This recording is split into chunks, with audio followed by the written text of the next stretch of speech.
All right, welcome. Time to get into an important topic that will help us understand the architecture of control that we presently live under. I want everyone to understand this because understanding this will help us understand how the world is still run today. If we want to understand Russiagate, Russia collusion, which many of us know were a bunch of baloney, was a bunch of baloney when that all came out. We knew that a long time ago. I made videos pretty quickly in 2016, 17, that got a lot of views pointing out that this was essentially disinformation. And then we saw the entire architecture of all that be dismantled. And I've come across some really good podcasts that tie it in as well to not just Spygate with the Skripals and all of that nonsense, but also tying it into the Ukraine situation right now. So all of these things actually are connected, and they're not disconnected from the recent Twitter files. All of this goes together, and all of this is part of a unified story of the architecture of control, namely the original Mockingbird program, and then what and others are calling Mockingbird 2.0. I don't remember if somebody else used that term or if I came up with that, or it might even be in one of these really in-depth podcasts, which is going to be the subject of part 2. And a lot of that was collated news stories. So we're going to be going through a lot of those collated news stories. Some of that will probably be a little too hot for YouTube, a little too spicy and sassy. So you can get the full podcast moving up into the full breakdown of those modern stories, aka Russia collusion, Spygate, P-Gate, Skripal, Ukraine, all of that in part 2. For part 1, we're going to be looking at the almost a small book. It's basically a mini novel, you could say, even though it's not fiction. A small book novella of faction, which is over at Spartacus Educational, and it's a great website for geopolitical breakdowns. I don't believe if I cite a website to you as a source, do not assume that I believe everything that source says, or that I agree with all of their political views or opinions, or that I am therefore some sort of atheist leftist, or whatever it is you think when you hear me cite a source. It is, as far as I can tell, one of the best breakdowns of Mockingbird in terms of the original 40s and 50s program up into the 1970s. And we're going to look at the architecture of that, how it worked. And we'll see that, guess what? It didn't go away. It transferred over to the virtual world. The same architecture of how information operations were run for Desert Storm, for the Iraq War, was also collated and basically based on really just the architecture of Mockingbird. And so if you want to know the source, it is Operation Mockingbird, again, over at Spartacus Educational, which printed out, comes out to about a small book. And it's very well documented. In fact, half of the article is the article, and the other half of the article is the footnotes, which run all the way, basically, another 20 or 30 pages. So together, it's about a 50-page, 60-page printout. Maybe it's more than that because it's front and back. I don't even know because it's not paginated. But it goes for many, many pages. And I will, because there's so many footnotes, I will be also going through the footnotes. I don't know if we'll get through all those today because it's a lot of information. And you will notice this information overlaps with a lot of the information that you've heard me cover. Ties into the David Wimhoff text. Ties into the John I always get the McCloys mixed up. The not the CFR guy, but the Politics of Heroin book. Ties into Cold War text. Ties into what we just discussed with Oppenheimer and the Cold War and the Bomb Almighty. A lot of that will overlap with Mockingbird, and you will see, oh, actually, yes, all these things are connected. Not connected in some wild, fancied, crazy-eyed, fringe loon person's theorizing, but in factual geopolitical tomes, of which we have covered many. So let's get into it. Also, I did want to mention before we get into this, people didn't know this. People were sending me this like I didn't know this. I'm like, Jamie's covered this for years. Yes, of course, Walt Disney put out cartoons of Donald Duck doing family planning. Who didn't know this? Here it is. Family Planning, 1968, and it's all about eugenics. It's all about Depop. It's all about too many people, and they use a barely Hispanic family. Hey Holmes, hey fool, better get over here. There's barely a Donald Duck, and basically he's like trying to tell people to not have too many kids. So like, regardless, you better send somebody over here and like tell Donald to be quiet or whatever, because he's basically telling, and they use Hispanics is why I'm saying that, you see. So yeah, there you go. Stop having kids is what Donald Duck and Walt were telling people back then, and it's very famous, very well known. Population control film by Walt. Children in large families are sick and unhappy. Very, very famous, very well known. A lot of people are like, whoa! You mean whoa to the stuff that we've been talking about forever? There you go. Come on now, you know my Cholo voice is funny. That got more views on Instagram, oddly enough, than I got anywhere else, which is weird. It says, Population Council is credited with bringing the abortion pill to the United States. It was organized in 1952 by David Rockefeller III. Frederick Osborne was a founding member of the American Eugenics Society. In 1957, Osborne wrote, eugenic goals are most likely attained through names other than eugenics. Exactly. Hence, Margaret Sanger's Citizens for Planned Parenthood published the Birth Control Review in 1938. As we've documented, this live action article is saying. Some speculate that Planned Parenthood's slogan, every child a wanted child, might have actually originated with Osborne. In 1969, the Population Council, Bernard Berelson. Now, you've probably heard of this because I don't know how many times I've Berelson Jaffe memo. I've shared this probably 50, 100 times in the last 10 years, and it never fails that someone sends this to me, letting me know that this exists. Yes, I know it exists. The Berelson Jaffe Memorandum, it is real. It's not fake. Population Council, 1969 by Frederick Jaffe.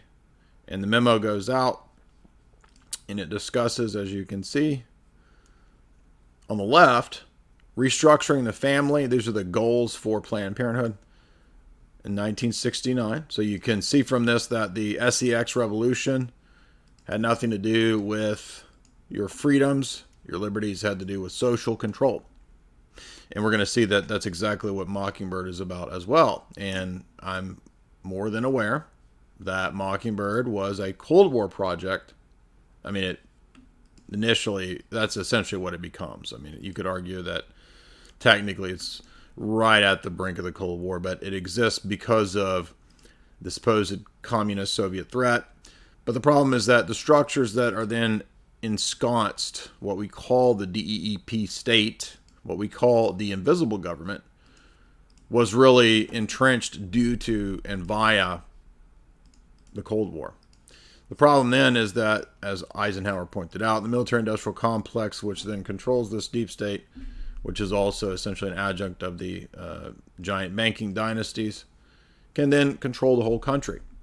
And they control the country not just through controlling politicians, but by the mighty Wurlitzer of the Operation Mockingbird, which eventually, as far as we even know, I'm sure it was more than what we know, 400 journalists by the time of the Church Committee throughout the world.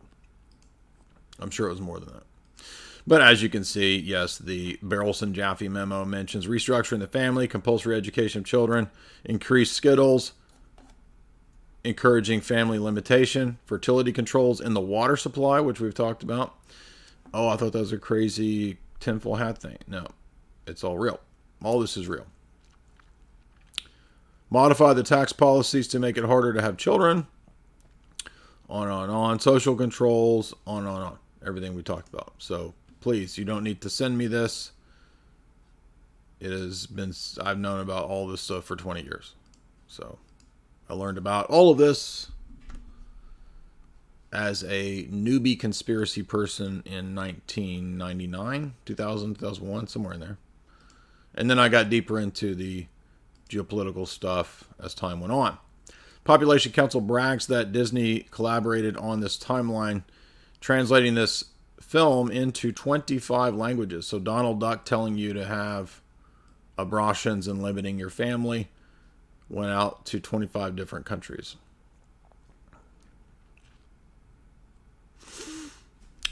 The film refers to the common man as one of the animals, and therefore he must be culled, you see.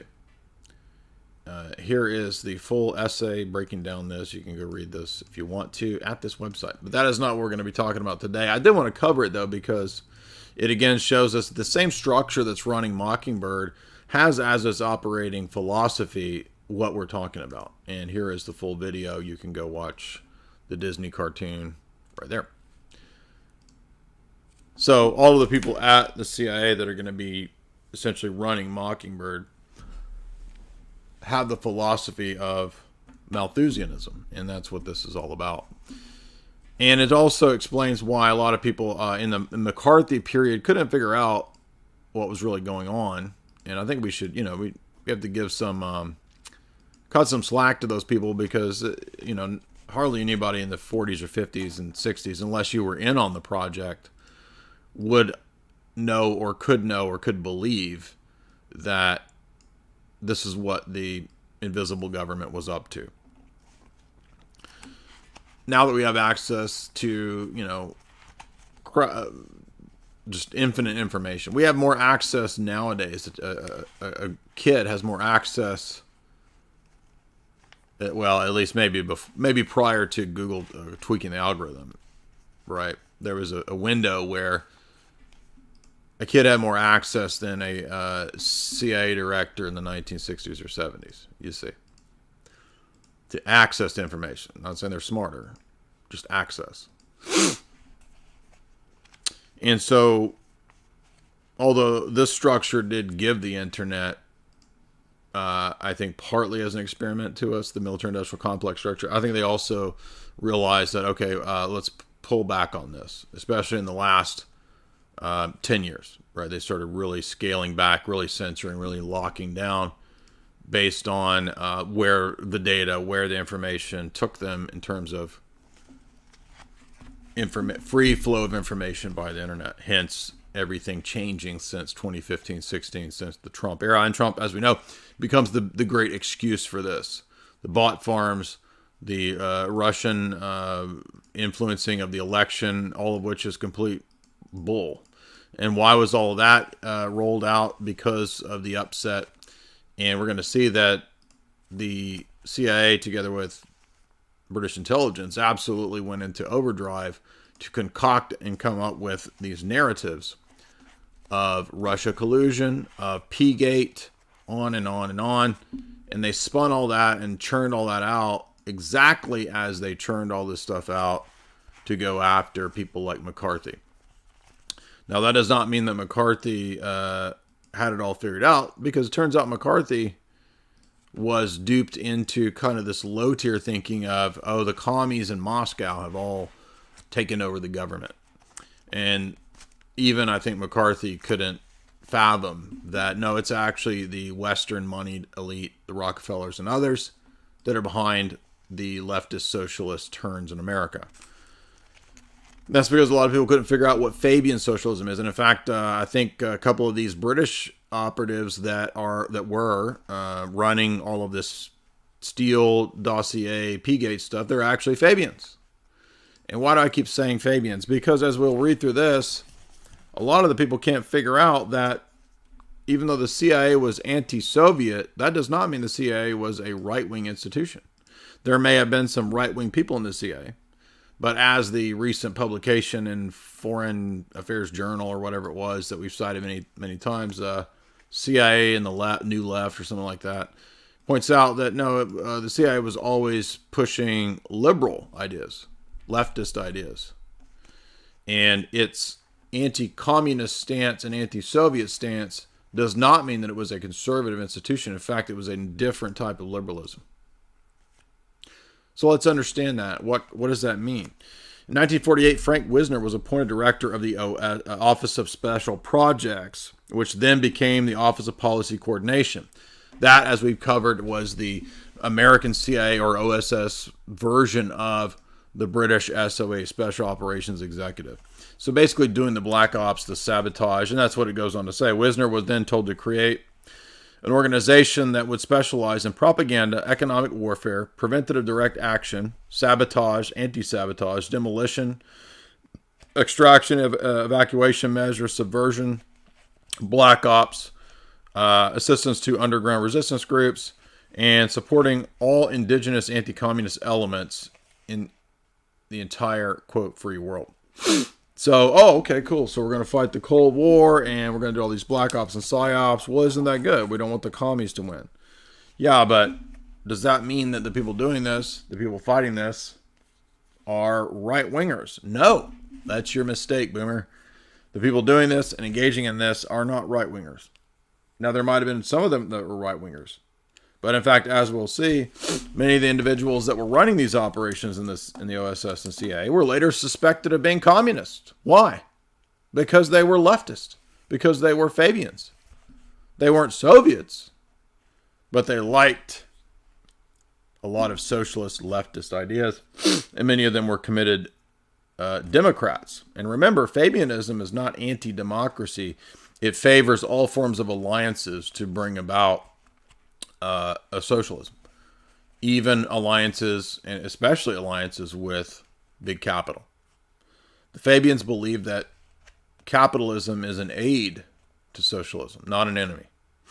And that's why Fabianism has been much more successful, and that's why these Spygate, Steele dossier people, many of them are like literally from the British Fabian Society. So we go back to the 1940s, and Wisner is working to create this operation that becomes eventually is called Mockingbird, a program to influence the entirety of domestic American media. Now we know about the the NDAA and the removal of the removal of the legal forbidding of propagandizing the American public. Well, they don't care because prior to NDAA and prior to all that, they were just doing it illegally.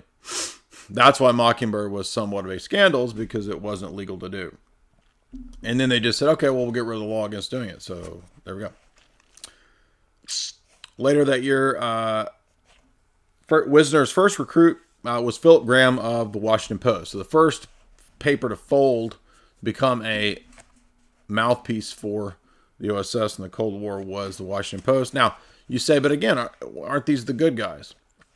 Okay, well, you can think that, think whatever you want about the Cold War, but now you understand why the Washington Post and all these outlets have parroted all the same shadow government establishment nonsense ever since. Because it's been a mouthpiece of the CIA since the Cold War, you see. So in other words, now we know who the masters are. And just because communism's bad doesn't mean that these Fabian socialists in the CIA are the good guys. Can you not see that?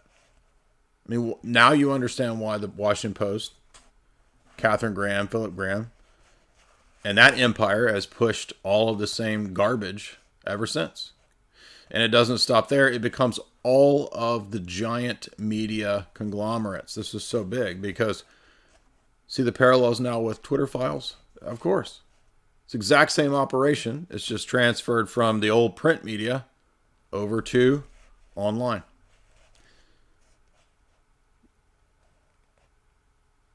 In fact, Wisner recruited Philip Graham to run the project with him. Graham recruited others who had a background in military intelligence, especially during the wartime, that is World War II. The first crop was James Truitt, Russell Wiggins, Phil Galen, John Hayes, Alan Barth, Stuart Alsop, Joseph Alsop, James Rustin, and what was known as the Georgetown set. Okay, so Georgetown University and the Jesuits, exactly. Jesuits, from the earliest days, we've already covered Father Felix, what's his name, that was working for the OSS, the Dominican ecumenist, who was an OSS operative. We covered that in the Gladio text. And by the way, a lot of this will overlap with Gladio, as you'll see.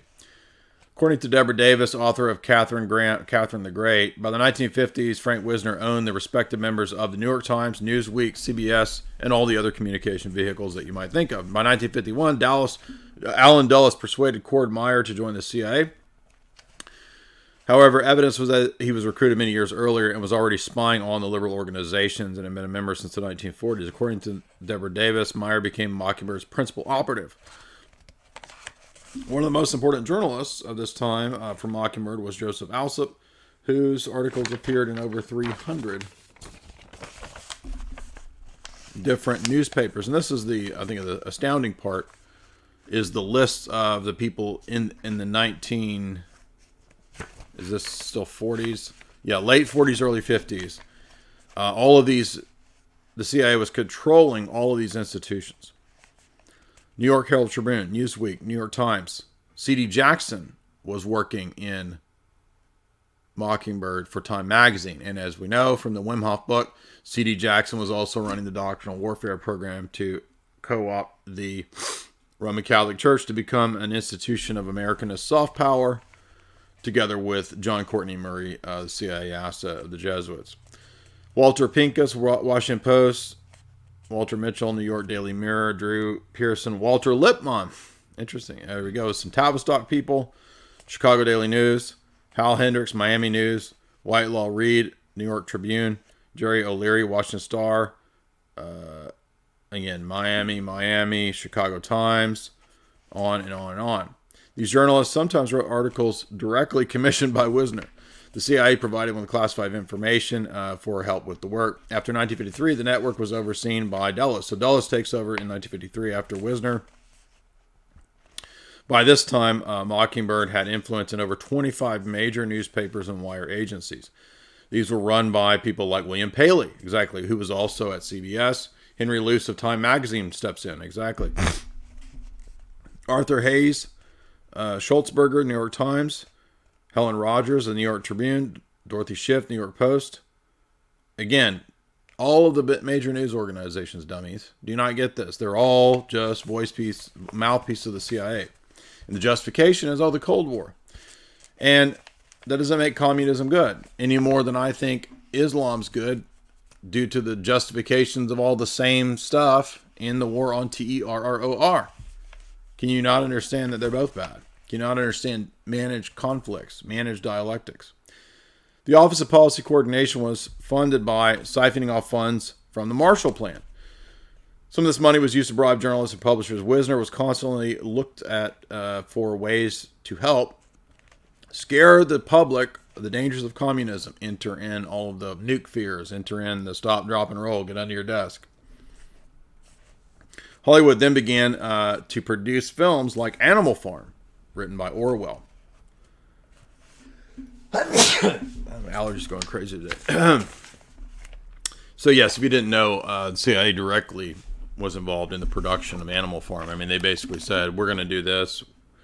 But there's a great section on other projects that the CIA just kind of had their hands in.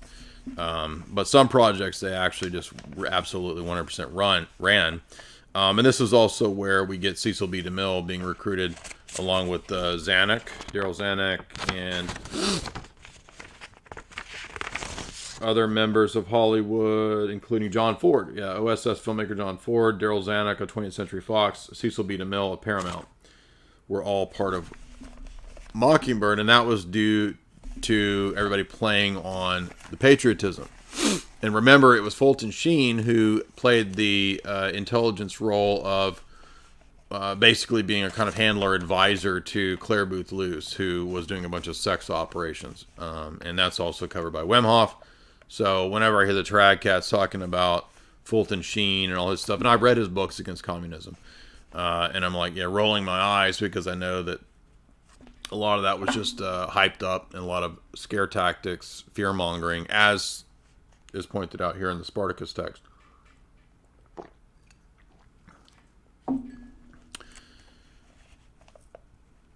Luce was the owner of a large American media empire, and thus was crucial to sort of one of the key pillars of Mockingbird.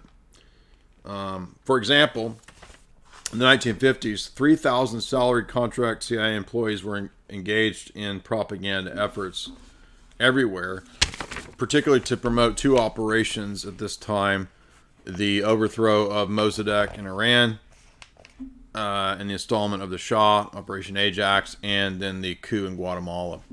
Those are just two examples of that at that time.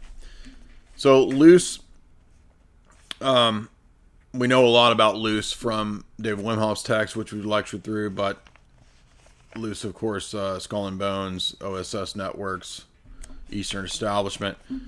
Luce was stunned by Truman's defeat of Dewey in 1948. In the fall of 1949, China had fallen. The Democratic Administration had failed to save Chiang Kai-shek.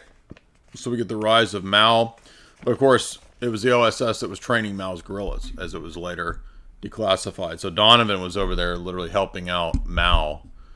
And people don't know that Mao was a Yale at Yale in China. So I think that it's pretty obvious that the OSS was very instrumental in the rise of Mao, because they wanted Maoism. They wanted to foster a lot of these movements. And that's actually why later on so many John Birchers and McCarthyites were like, we've got commies everywhere in the government. They didn't understand that, no, there's a higher level game being played of wealthy people who, like David Rockefeller, are big fans of Mao. I mean, David Rockefeller wrote 2 New York Times editorials praising Mao and praising socialism. Well, I wonder how it is. Well, it's because he's a Fabian socialist. Fabian's ally with big capital. This led to the narrative, though, that the Democrats were soft on communism, and this is where we get Henry Luce in Time magazine really pushing the, trad cat narrative of get all the commies in the government everywhere, and that, Stalin has put thousands of commies in the government. No. There was a handful of communists, according to Quigley, that were actually communists, and not many of those people actually achieved high levels of power. If we're talking about NKVD and Soviets. Now, there were a lot of leftist socialist activists who were in the OSS and the CIA, but that's because these people are imbued with democracy and liberalism and Fabian socialism, not Sovietism. It's a different thing. So does that help explain? Do people understand now why it works that way? Why it's London. London is the center of Marxism, not Moscow. World Marxism and world revolution come out of New York and London, not Moscow. It's exported to Moscow. And very wealthy people had it exported for many reasons. So we have this right-wing, left-wing dialectic going on in the Cold War period in America. We're in the 1950s. Luce uses magazines to get Eisenhower elected. Eisenhower appoints Claire Booth Luce, who again is a sex honeypot operative. She becomes ambassador to Italy, the first American woman ambassador to a major country. And remember, she's riding back and forth to Fulton Sheen. Claudio Accogoli, the Italian historian, argues that Luce was heavily involved in covert anti-communist activities with local CIA personnel. Yeah, obviously. I mean, that's what Wimhoff argues too. Larry Hancock adds, with no holds barred political activism and heavy spending, including support of the Italian Secret Service, Luce and the CIA managed to block the takeover of center-left governments and the alliance of the Christian Democrats and the Socialist Democrats in Italy. And that's, of course, where William Colby and Gladio come in, which we've covered in the Gladio text. Now, that does not mean that I'm saying communism is good. Again, all you low IQ people that say this stuff, just please listen, man. Just listen to what I'm saying. It's more complex than your boomer narrative. Also, by the way, you want to support the show, you can do so by using the Super Chat function. Super Chats are through Streamlabs. Streamlabs link is linked in the show description there, and you can send me a Super Chat to comment on this topic, ask me a question, as we're working through the Spartacus educational, almost small book on Operation Mockingbird. This is the first half. If you want the full talk, you're going to have to subscribe to my website, which is linked in the show description as well. In the members section, you get access to all the archives, all the way back the last 10 years of talks and interviews. Marx was based. Well, I guess it depends on what you mean by based, but no, Marxism is not based. Marxism is a ruthless, atheistic, materialistic, dialectical philosophy. It's true that Marx himself was not a social justice warrior. And social justice has overlaps with Marxism. It's just sort of the postmodern critical theory approach from the Frankfurt School. So understand that Marxism is not a monolith. There's different sects and groups. And Frankfurt School, Trotskyites, Bolsheviks, they're not fans of Stalin. They don't like Stalinism. And so the Cold War is kicked off with Stalinism, you see. Stalin doesn't accept Marshall Plan aid. That kicks off Cold War. Then we get the Kennan Doctrine and all that stuff. Containment and all that.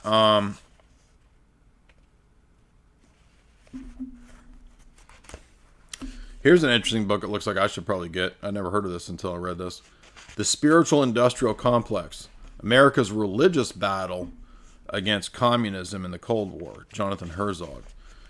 Herzog argues that Luce was motivated by his theology and faith. Now, yeah, maybe, but I mean, Luce was an ecumenist who recruited Spellman and others, and I think there's allegations that Cardinal Spellman was probably sexually compromised.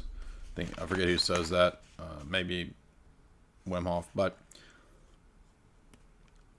likewise, whatever the case, Luce, like his wife Claire Booth, understood that faith was a psychological imperative that all people sought. Thus, if you can motivate and utilize religious faith, then religious faith could become, as we see, a form of soft power. That's very important to understand, and that helps to understand everything else that's going on in the religious world today. When I did the podcast called Captured Institutions with Rachel and myself, go watch those. Those help to explain it. I've also lectured through the Wim Hof book in like 8 hours. So go listen to these lectures. The success of communism was then attributable to not so much its message, but the fact that people had lost their faith in Latin and Western Christianity. The shocking anti-communist propagandas would argue that if America could fill the spiritual vacuum of communism, then communism itself would begin to dissipate. So the idea was, again, using the churches as a form of Americanist soft power. It has nothing to do with all these CIA people being right-wing Christians that want to extend Christianity. It's just a tool, man. Don't you understand that? And the same people pushing this tool are the same ones behind the push for the New World Religion, you see. So religion is purely a tool. It's a chess piece on the table. And they do the same thing with any cult, any radical Islamic group. It's a chess piece. What's going to happen to chess piece face? There go I before my face. All I know could be, I forget the line, by the facts in the life of chess piece face. Chess piece face. Luce believed that a morally slanted press was a responsible press. Thus, Time Life magazine became the hub, the center of controlled American fake journalism. And again, this is how we get the blue check mark of the last 10 years. The blue check mark controlled journalists, the bought off fake journalists, the giant army of bought fake journalists. It's all birthed from the seeds of Mockingbird. Mockingbird is the seed which gives birth to all of the nonsense today in terms of media.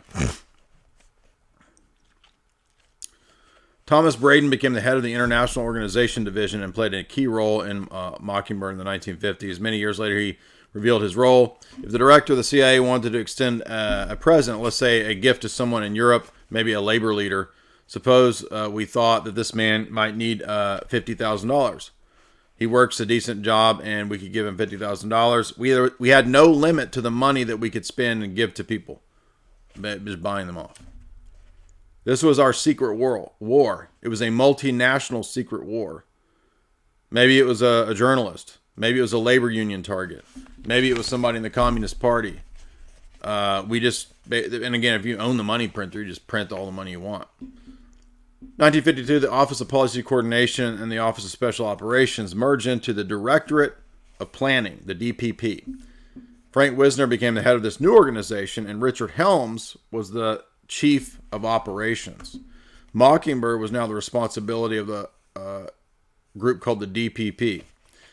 Around this time, J.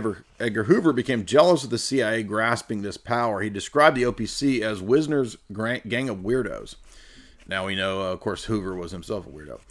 And he began carrying out investigations into the past of some of the members of the OPC. Now we're beginning to get these cracks that lead to McCarthyism, you see.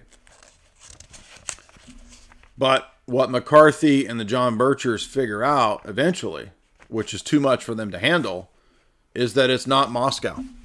It's not China. It's not Beijing. It's the Western elite behind all this. The push of America towards more socialist ideas. Even some of the John Birchers and even McCarthy began to figure out, but it was too much for them, was that, no, this was coming from the Western mega elite, the mega rich. They were pushing through their foundations. The Reese Committee investigates this. And come to find out that the tax-exempt foundations are pushing America and its universities towards leftism and socialism. It's not Moscow and China. Moscow and China have their brands of socialism and communism and Marxism. But Sovietism is not really what we're talking about. Now, it doesn't mean there weren't real oppositions. There is a real Manichaean dialectic. But the threat is exaggerated. Just like in the war on terror, the threat's exaggerated. And the people that are the supposed funders and fosterers of this, Saudis, etc., well, they just happen to be our closest allies, you see.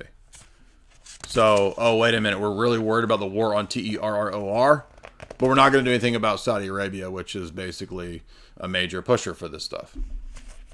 You see how silly it is. Now we're going to go after some guy in a cave. Moving on. J. Edgar Hoover was then getting not too happy with the power the CIA had, and so he began to push for investigations into left-wing activities of members of this group, members of the DPP. The information was passed on, and Hoover gave McCarthy details that Frank Wisner had an affair with Princess Karagia in Romania. So basically Hoover's trying to blackmail Frank Wisner and destroy him. Hoover claimed that Princess Karagia of Romania was a Soviet agent, and now Wisner was implicated with the Soviets. McCarthy then began accusing other members of the CIA as being security risks. So here we're getting what you saw in Oppenheimer, where they're investigating all the commies, or the suspected commies and leftists and socialists, you say. McCarthy claimed that the CIA was a sinkhole of communism. He claimed that it was his job then to root and hunt them out. Now, why is he saying that? Because of what I've been telling you. Because the CIA's aiding, fostering, and funding Marxist socialist movements and revolutions. And so these people are kind of naive and think, oh, well, I guess it's because we got commies in the government everywhere.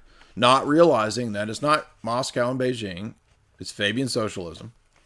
And so McCarthy goes after Cord Meyer first. Cord Meyer was still working in Operation Mockingbird. And in 1953, Richard Helms, who was Wisner's direct deputy of the OPC, told Cord Meyer that McCarthy had accused him of being a communist. The FBI then added the smear by announcing that it was unwilling to give Meyer security clearance. Remember in Oppenheimer how they're talking about how he's going to lose his security clearance? The FBI then refuses to explain what evidence they had against Meyer. Alan Dulles came to his defense and refused to allow the FBI to interrogate Meyer. McCarthy did not realize what he was taking on. Wisner unleashed Mockingbird on McCarthy. The media in full court press and synchronicity worked together, including people like Edward R. Murrow and Walter Lippmann, to completely demolish McCarthy in the press. In fact, he was permanently damaged to the point basically McCarthy was done. Mockingbird was thus effective then, not just in destroying McCarthy, but overthrowing Jacobo Arbenz in Guatemala. People like Henry Luce were able to censor stories that were in any way sympathetic to Arbenz. Dulles was then able to keep left-wing journalists from traveling to Guatemala, and this included Sidney New York Times, etc. Thus, it was time to turn to Hollywood. Wisner became interested in how to connect and influence via Hollywood. Hugh Wilford's book in 2008 points out that during the Cultural Cold War, the Wisner and company started to focus not just on print news and news media, but on fiction in Hollywood. One approach was a strong tendency towards censorship. And so anything that they disliked, they would begin to say, well, cut that out of your film. You need to cut that out. The men that ran the studios, however, were intensely patriotic at this time and anti-communist. And so they saw it as their duty to help defeat the Soviets. Frank Wisner was thus helped by the fact that the HUAC Committee, the House Un-American Activities Committee, chaired by J. Parnell Thomas, carried out an investigation into the Hollywood. This is the Hollywood 10. Although actually it interviewed 41 people in Hollywood, including people like Humphrey Bogart, Katharine Hepburn, and others. These people attended voluntarily and became known as the Friendly Witnesses, and they were chosen because of left-wing views. Some of those people, for example, Bertolt Brecht, the playwright, actually ended up just leaving and going to East Germany. 10 others refused to answer questions and were sent to prison. And as Quigley says, the Hollywood 10 and the red stuff, that actually helped hype up the system like this because it gave the impression of a giant communist threat. The CIA and the FBI also provided right-wing television producer Vincent Harnett with information about all the other actors in the industry who might be. So it becomes basically a social justice trick then. You see what I'm saying? So people back then, if you didn't like somebody, you could try to, oh, he's a commie. So then you could ruin somebody's career. Canceling people back then. Canceling comes out of this stuff, ironically. Canceling is actually a fake so-called right-wing thing from the HUAC Cold War period. Isn't that funny? Now it's used by the leftists to, quote, cancel people who are bigots and so-called tiny mustache man followers. Anybody that was then put on the blacklist was... their career was ruined, and it's just the opposite now. The same tactics. If you get on the blacklist, right, you can't be in movies, you can't be cast. And according to Frances Stoner Saunders, who we cited many times, Cultural Cold War, she wrote another book called Who Paid the Piper about Frank Wisner. Wisner recruited several important figures for Mockingbird, and this included former OSS filmmaker John Ford. If you saw, right, the recent Fabelmans, it's... David Lynch plays John Ford. Cecil B. DeMille of Paramount Pictures and Daryl Zanuck of 20th Century Fox. They also recruited into this group Howard Hughes, boss of RKO Pictures. Charles Hyam points out in his book on Hughes, The Secret Life, that all this was good for business. Hughes' crusade against communism was exacerbated actually by his desire to have Hughes aircraft profit from the Korean and future Soviet wars. In 1950, we know about that. We've covered Howard Hughes. Also, C.D. Jackson played an important role in this because he joined the OSS in 1943, and in the following year, he became chief of PSYOPs at Allied Supreme Headquarter Force, SHAEF. Supreme Headquarter Allied Expeditionary Force, SHAEF. After the war, he became managing director at Time Life magazine, together with Henry Luce's operation. It became clear then that Eisenhower stood a good chance of becoming president. The CIA arranged for Jackson to join the campaign. This involved Jackson writing speeches for Eisenhower. This is how Eisenhower figures out what's going on with the military-industrial complex and gives his famous speech. This included Jackson being the role of Eisenhower's liaison between the CIA and the Pentagon. According to the Eisenhower Presidential Library files, C.D. Jackson's area of responsibility was defined as international affairs, Cold War planning, and psychological operations. His main function was to coordinate activities and deal with the Soviet Union and Communist China during the war. Jackson was also a key member of Mockingbird. This was revealed after his death, however. In 1971, his wife gave her husband's papers to the Eisenhower Library, and this includes detailed accounts of Jackson's contact with CIA agents in Hollywood at Paramount Studios. The agent, however, at Paramount is not named. Francis Stoner Saunders opines that it was Carlton Alsop, the CIA agent employed by Wisner. However, Hugh Wilford argues in The Mighty Wurlitzer that it was the senior executive at Paramount, Luigi Larashi, who was the most important CIA operative at the studio. Larashi was the head of foreign and domestic censorship, and it was his job to root out any political, moral, or religious problems at Paramount. Other studios like MGM and RKO had similar officers who were there as literal CIA placements on set, on location. What have I been telling you for so long? I mean, this is just, here you go. So you understand, Mockingbird is not just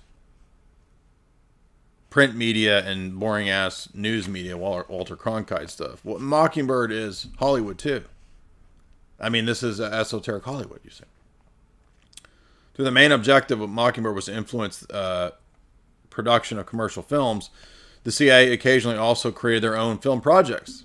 The best known example of this is Animal Farm, that they produced in 1945 through what's called a front that they set up called Touchstone Pictures. Now, that's not the later Disney Touchstone Pictures. However, Disney is directly connected to the CIA via Bill Donovan. So Disney's 80s creation of Touchstone might actually be named in reference to this original Touchstone, but I think they're different things.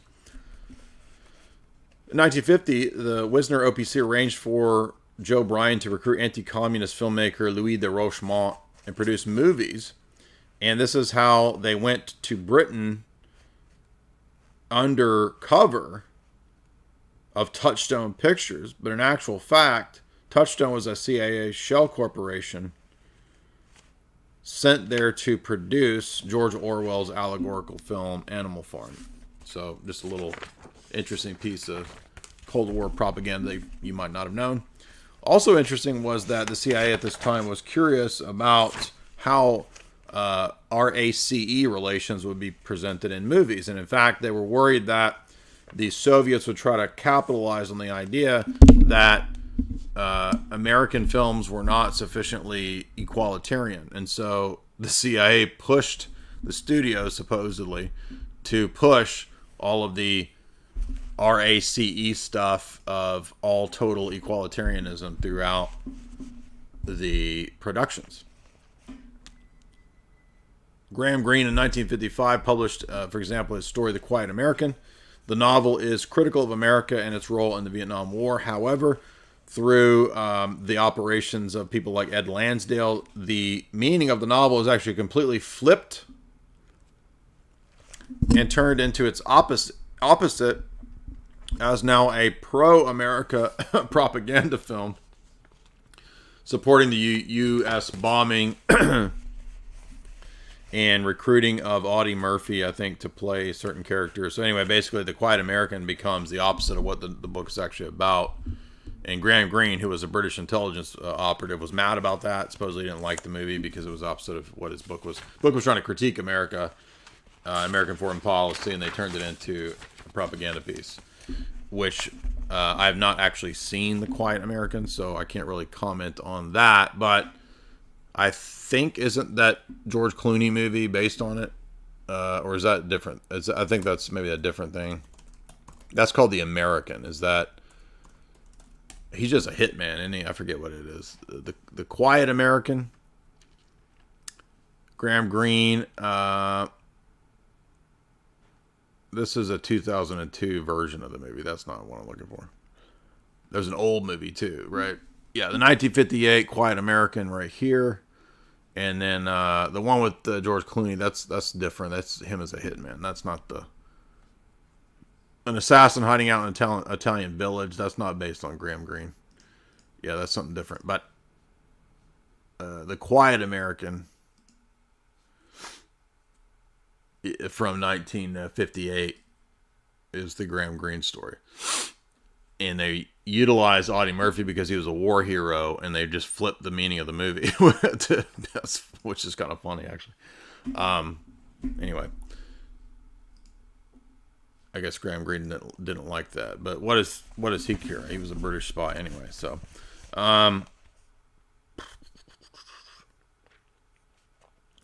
Hugh Wilford pointed out, it's a brilliant, devious maneuver of postmodern literary complexity. By rewriting the story featuring a character reputedly based on himself, Ed Lansdale transformed an anti-American book into a cinematic apology for U.S. foreign policy and his own actions in Vietnam. That's funny. So the main Audie Murphy's based on Ed Lansdale. That's funny.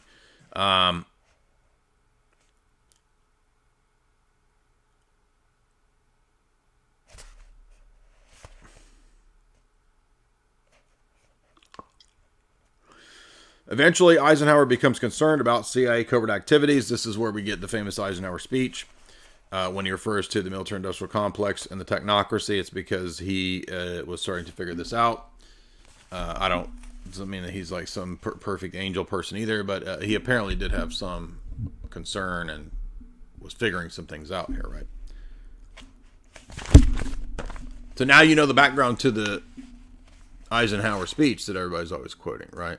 The military-industrial complex, right? This is the background to that. If you would hit like and share, by the way, we're learning all kinds of stuff here. What's people's kind of being a little miserly today. Okay, don't be a miser if you want to support the show. You like the work that we do here. We're getting deep into this stuff because you're not going to understand Russiagate, Spygate, P-Gate, and all this nonsense, and the Twitter files and the integrity leaks, which I'll cover in part 2, until we finish and get through the Operation Mockingbird mini book over at Spartacus Educational. Because once you see this, you go, oh, now I get it. Everything that they're doing now is the exact architecture of what they were doing in the Cold War, except that was the print media and Hollywood and all that. Now it's just transferred over to the blue check marks over on Twitter, which thank God all that's gone away. But of course we all know that it wasn't just Twitter. Everybody knows this. It's all of them. All the big tech platforms are colluding with the intelligence operations and the CIA, and that's why those Obama stay-behind networks that were working to cook all this garbage up with Christopher Steele and the dossier and all that. That's what all of this is. That's the back. That's the back. This is the background. All that. Do you see this? This is that. And when you see the podcast we're going to cover in part 2, that'll become very clear, right? The integrity initiative leaks, NewsGuard, all of that stuff. That's the online version of Mockingbird, you see. And we'll get into the whole architecture of that in part 2. You got to subscribe to either my Rockfin or to my website. Amazing podcast. I don't even know who did this podcast, right? Somebody gathered together like the last 6 years of news clips and insights from all over, and just totally the whole architecture of this nonsense is just there. And it all makes perfect sense now. And you're going to understand it when you understand this. And by the way, when you understand this stuff, it's over, dude. You're not going to be, none of this garbage is going to fool you anymore. That's why we have to go back to the Cold War. All of this stuff comes out of the Cold War because who's the new threat, the new enemy? Russia. It's all about Russia and the Russians and P-Gate and all that. Trump collusion's all about the Russians, and the DNC hack all about the Russians. It's all bullshit. And it's all come out that it was bullshit. And everybody knew it. Except for half of the country, which are lobotomized zombies that believe anything that the Mockingbird media tells them. Because the boomers, which I guess are like still a giant portion of the public, they still believe this Mockingbird bullshit media. Like they just listen to the TV talking at them, which was lying all the way back at this time. Yeah, but we was fighting the commies. Yeah, but the commies were a deflection from the elites that were zillionaires running the country. Well, you sound like a commie. No, that's just the facts, bro. Now, here's where it gets crazy. And I'm no I know a lot more about the Big 9 event and that kind of stuff than I do about the JFK event. And yes, I know about everybody. When I start talking about the JFK event, everybody says, you need to read so-and-so. I know the books you're talking about. I have those books and I've read those books. Okay, so you don't have to recommend me. I guarantee you whatever you're recommending to me, I've probably read it. But I have not spent oodles of time on the JFK event. So don't harass me and get into, I don't have, I just know it's bullshit, the mainline story, but I don't have super deep theories about exactly what happened on the JFK event. Here's some interesting information, though, that in 1963, Hal Hendricks became a member of Scripps Howard News Service as a Latin America specialist. And Howard had contacts with the CIA, which was apparently where he was getting a lot of information. A few hours after the JFK event, Hendricks provided background information to his colleague Seth Cantor, saying that it was Lee Harvey Oswald. So before anybody else knew, this guy is the one that plants the story, leaks the story that it's Oswald. He's told this by CIA operatives that he's friends with. Essentially, Mockingbird is the point. Is Mockingbird is planting the story that it's Oswald, according to the Spartacus essay here. And in fact, Hendricks knows this and puts it in the press before even the FBI knew. Seth Cantor was a local Dallas reporter who was in the press bus of the motorcade at Dealey Plaza. Cantor got a ride to the hospital where he interviewed a number of local Dallas officials and had a conversation with Jack Ruby, who later fed Cantor interesting leads that he developed into his feature articles. Ruby was at Parkland and Cantor made phone calls, including one to the editor at Scripps Howard News Service. He was told to call another correspondent in Florida, Hal Hendricks, at Miami, Scripps Howard News Service in Miami. Hendricks supplied Cantor with detailed back information on Lee Harvey Oswald. So here's the source of all of the Oswald Patsy story, is this Mockingbird person.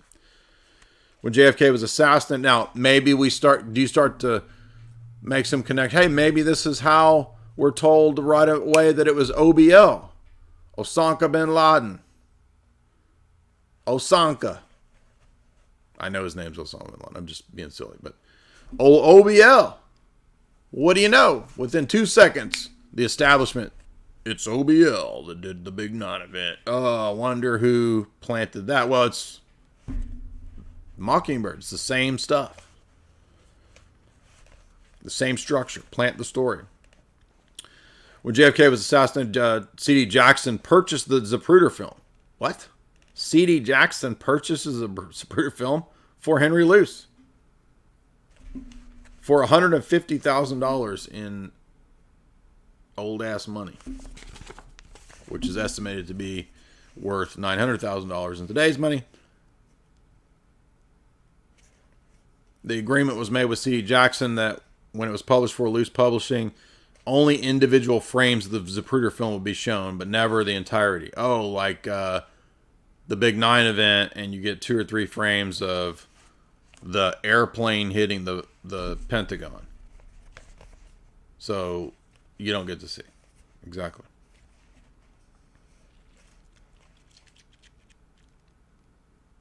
Because they would just want to control the narrative, you see. So then it's like the Big 9 event is run the same way as these events. And it's this power structure that's doing it. It's obvious.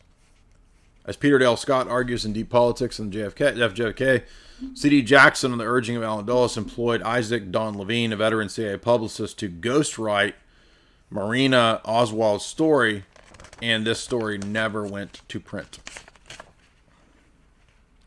Then in 1963, CIA Director John McCone got upset and attempted to shut down David Wise and Thomas Ross's book Invisible Government, which basically argued that the CIA was a tool of the military-industrial complex,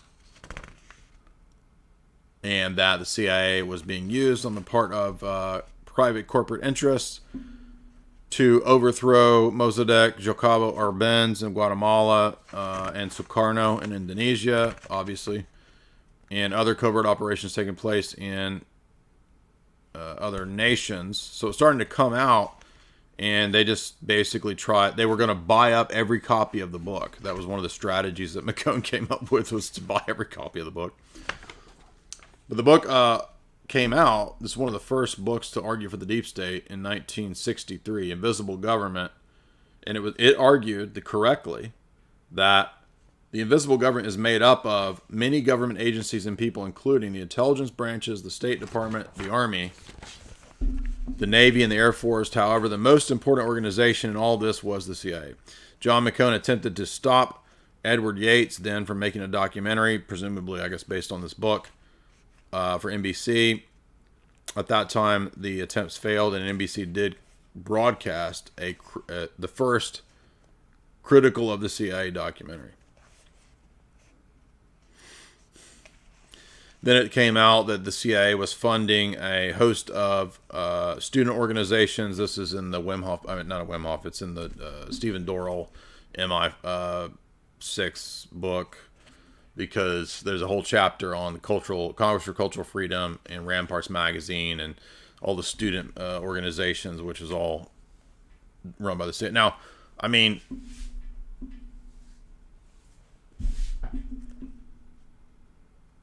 I understand that this is, I mean, I don't know why they didn't just openly say, like, why are they doing this on the down low is what I'm getting at.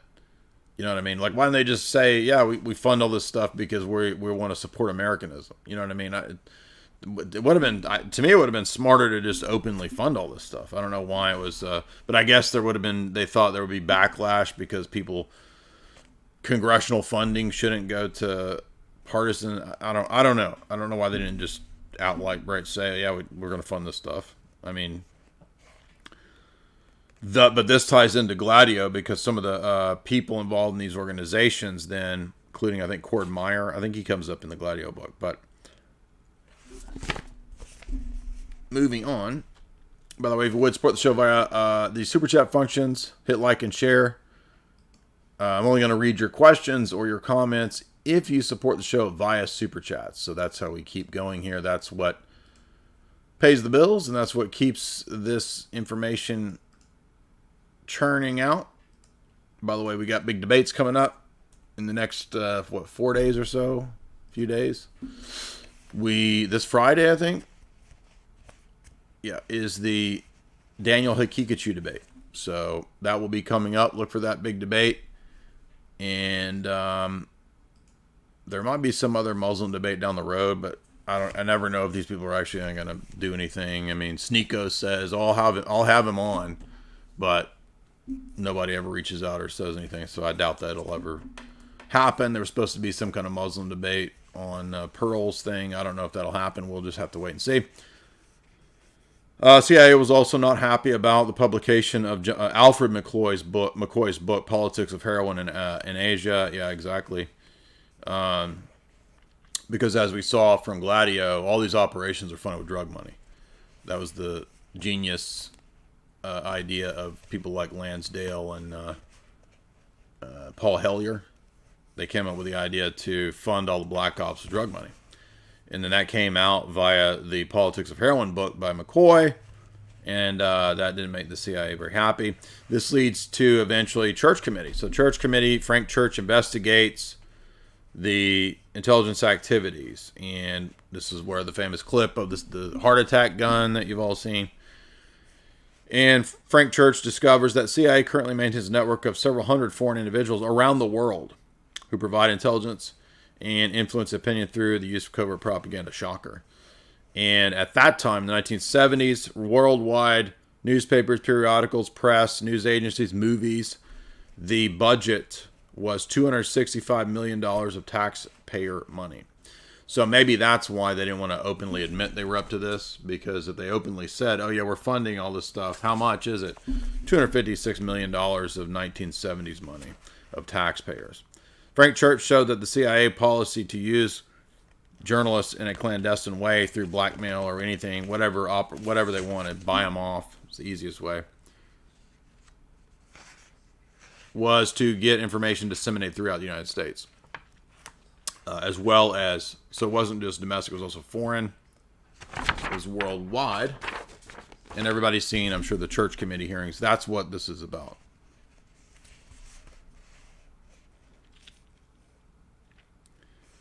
The church committee quoted Thomas Karamesines saying, if you plan an article in some paper overseas and it's hard-hitting, it might be picked up by the AP and come back to this country, so they had to figure out how to overcome that. By analyzing CIA documents, I was able to identify over 50 journalists at this time directly employed by the CIA. So this is not bought off journalists. This is literal CIA journalists, you see.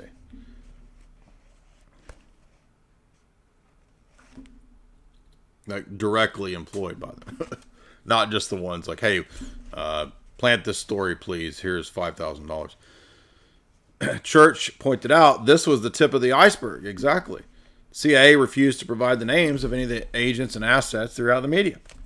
So does everyone understand that this is how the media, you know, when Donald Trump was saying for all those years, fake news, he's talking about this. This is why it's all fake news.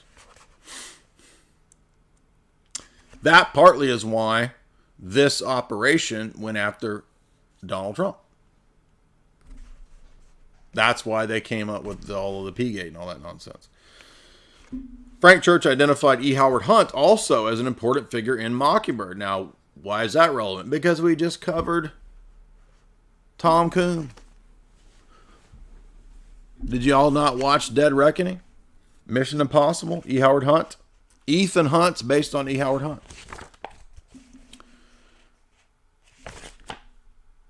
Hunt was, according to Church Committee, CIA writer under contract.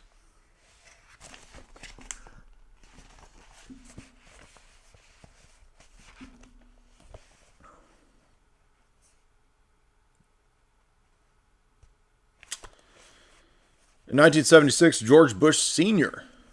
had recently become director of the CIA. A lot of people forget that. Not gonna do it. Bush Sr. was a CIA director. He announced a new policy. Immediately, the CIA will not enter in any paid relationship with full-time or part-time, of course, but this is all just for public bullshit to dupe the public. However, he added that the CIA would continue to welcome voluntary unpaid cooperation. Then we get Woodward and Bernstein, who, after investigating Watergate, provide further information about Mockingbird in an article they wrote in Rolling Stone in 1977. Bernstein claimed that throughout the 25-year period, it turns out 400 American journalists carried out CIA assignments. Some of these journalists were Pulitzer Prize winners. Yeah, exactly. Have y'all not figured out that you get the awards when you do the bull crap for the establishment? And by the way, those 400 journalists, map that over onto the blue check marks of the last 10 years. Twitter, BuzzFeed, blah, blah, blah. It is almost certain that Bernstein had encountered Mockingbird while he worked on his Watergate investigation. For example, Deborah Davis, who wrote Catherine the Great about Catherine Graham, Washington Post, argued that Deep Throat was a CIA official, perhaps Richard Ober, who was running Operation Chaos, which comes up in the Phoenix Program Douglas Valentine book. That's a CIA counterintelligence operation, if you don't remember, against commies and leftists. That the non-approved communist leftists. That's who we're talking about here. We're not talking about the approved commie leftist people like Gloria Steinem, who work for the CIA.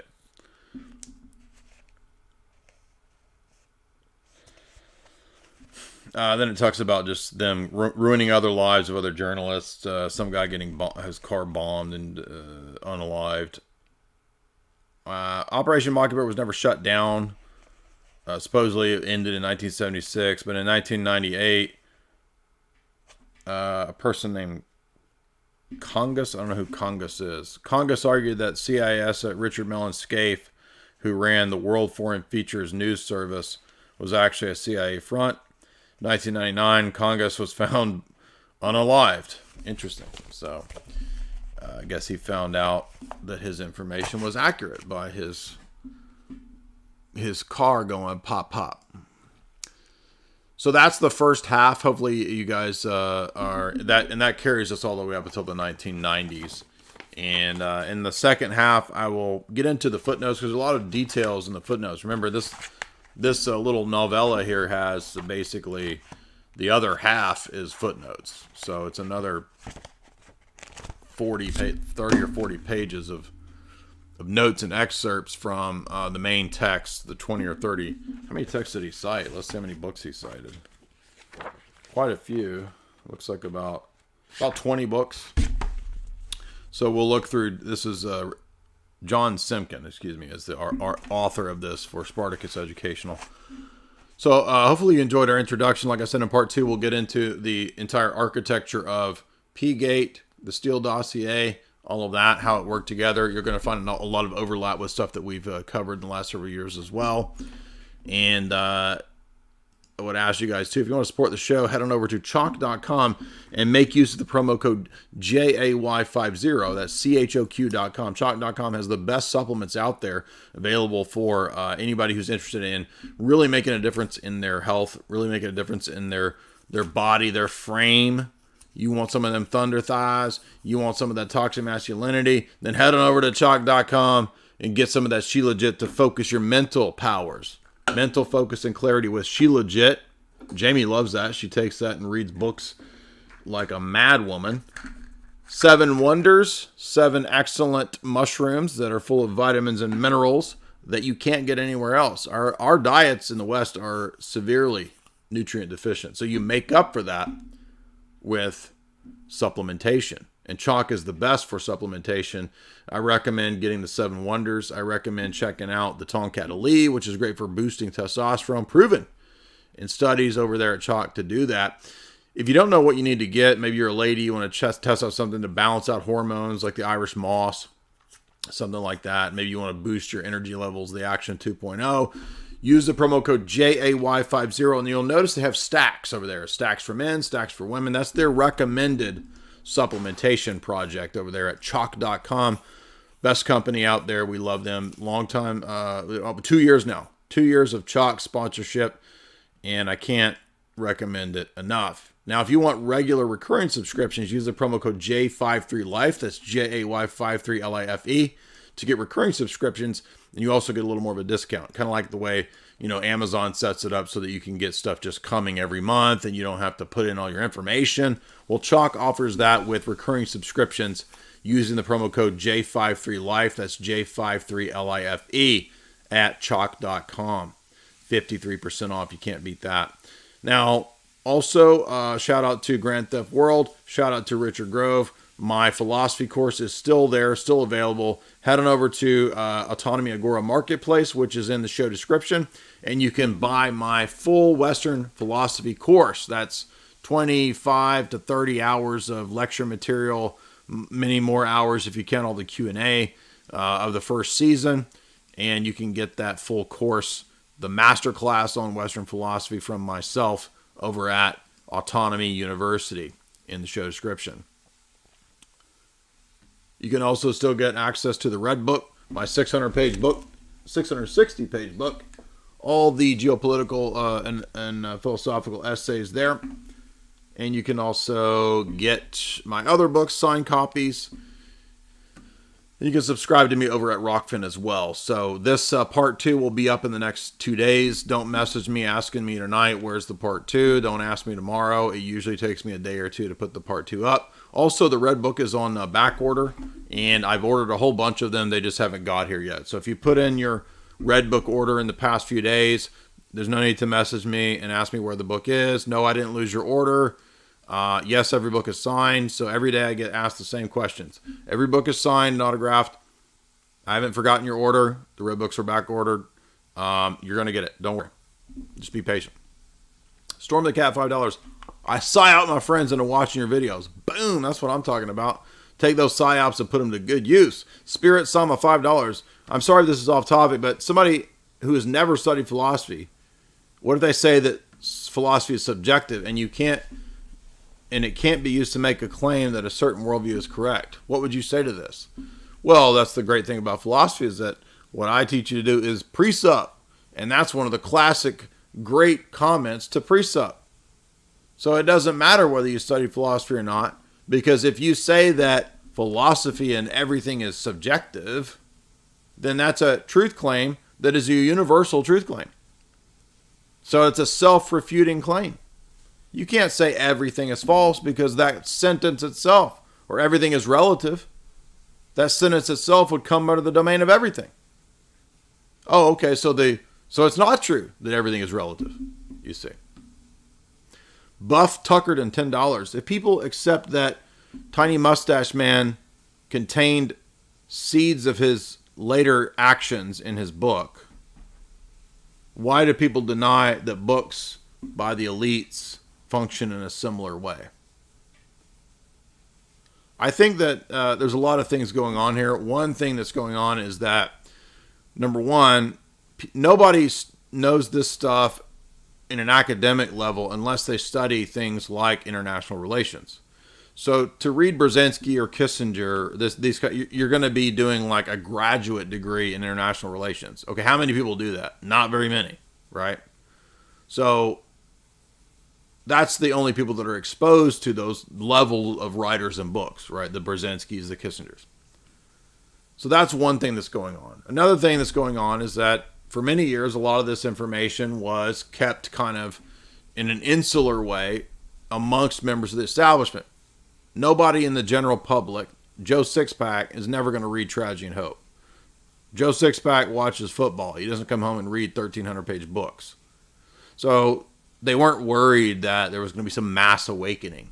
There was concern, though, when Tragedy and Hope first came out, because they did think that, this might get out. It might be a little too much, and there might be some exposure that's unwanted. And there was, controversies over the original plates of Tragedy and Hope and whatnot. But regardless, they didn't really care too much about the information in people like Brzezinski or Kissinger, because, what's going to happen?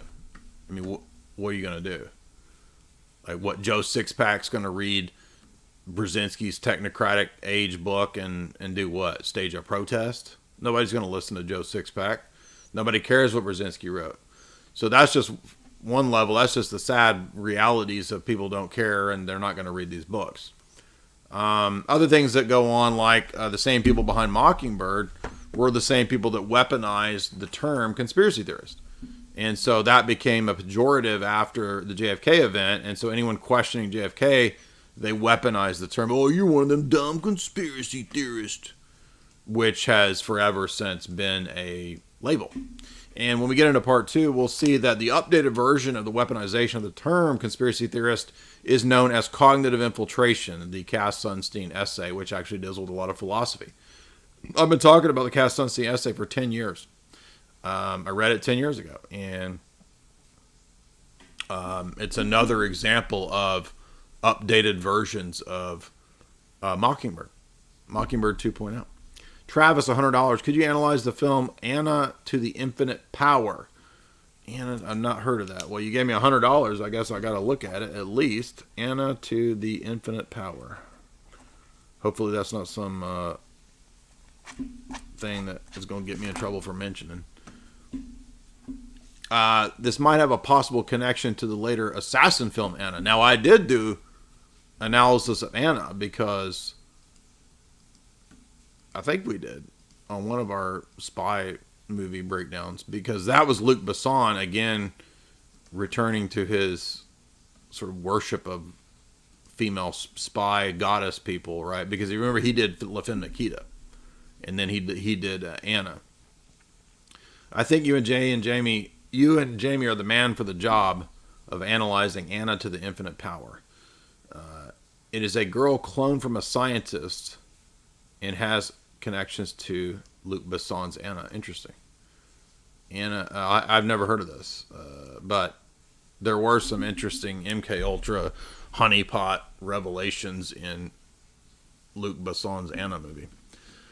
So thank you for that, Travis. You win the Super Chat of the Day award. AC, $10. Shout out to AC. By the way, I haven't forgotten that we're going to do a podcast, AC. I appreciate that. I just have been super busy, mainly with preparing for this Muslim debate. So again, when people don't know, like, I've been working through a lot of texts a lot of interviews, a lot of podcasts, a lot of books. So it's just like piled up information, right? I mean, so it's just been super busy. Savonarola Rock and Roll at $10. Great stream. Thank you. Much appreciated. That's a cool name there. Pork Stuff. Pay Piggy. Ooh. I was working on a new cringecore song, but I'm having a hard time finding a good beat.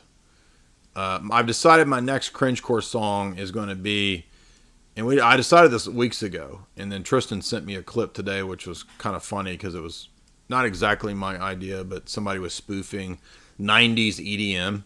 So I wanted a long time ago my next cringecore song to be 90s EDM, Real McCoy type of thing.